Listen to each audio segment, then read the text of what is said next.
Sir నిన్న Amaravati opening చేశారు sir, ఎట్లా అనిపిస్తుంది? బాగుంది. ఇప్పుడు రాజధాని రావడం వల్ల ఎట్లాగా ఉపయోగపడుతుంది అంటారు? అదేంటంటే రాజధాని లేకుండా అసలు స్టేట్ ఎలా ఉంటుంది? ఫస్ట్ రాజధాని ఉండాలి స్టేట్కి ఏంటి సెంట్రల్కి ఏంటి దేనికైనా రాజధాని అంటూ ఉండాలి, అది ఉంటుంది.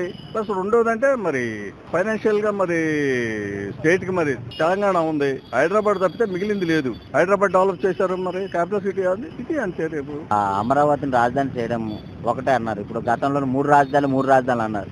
మూడు రాజధాని కన్నా ఒక రాజధాని ఉండడం వల్ల బెస్ట్. ఎప్పుడు బెటరే, డెవలప్మెంట్ వేరే. ఇప్పుడు వికేంద్రీకరణ అనేది డెవలప్మెంట్ జరగాలి కానీ రాజధాని కాదు. ఇప్పుడు నువ్వు ఎక్కడైనా సరే రాజధాని ఒకే చోట ఉంటుంది, అన్ని ఒక చోట ఉంటాయి. నీకు వికేంద్రీకరణ అంటే ఇండస్ట్రీస్ కానీ ఒక్కో చోట ఒక్కోటి, ఎడ్యుకేషనల్ గా కానీ ఇండస్ట్రీస్ గా కానీ ఇంకోటి ఒక్కో చోట ఒక్కొక్క ఏరియాని ఒక్కొక్క డెవలప్ చేసుకోవాలి. అంతేగాని రాజధాని 3 సార్లు చేస్తాను, 3 సార్ల కంటే కూడా 26 జిల్లాలకు 26 చేస్తే బాగుంటుంది కదా.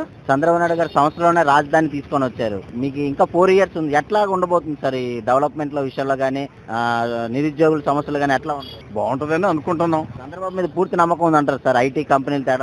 చూసాం కదా, హైదరాబాద్ ఐటీ చూసాం కదా.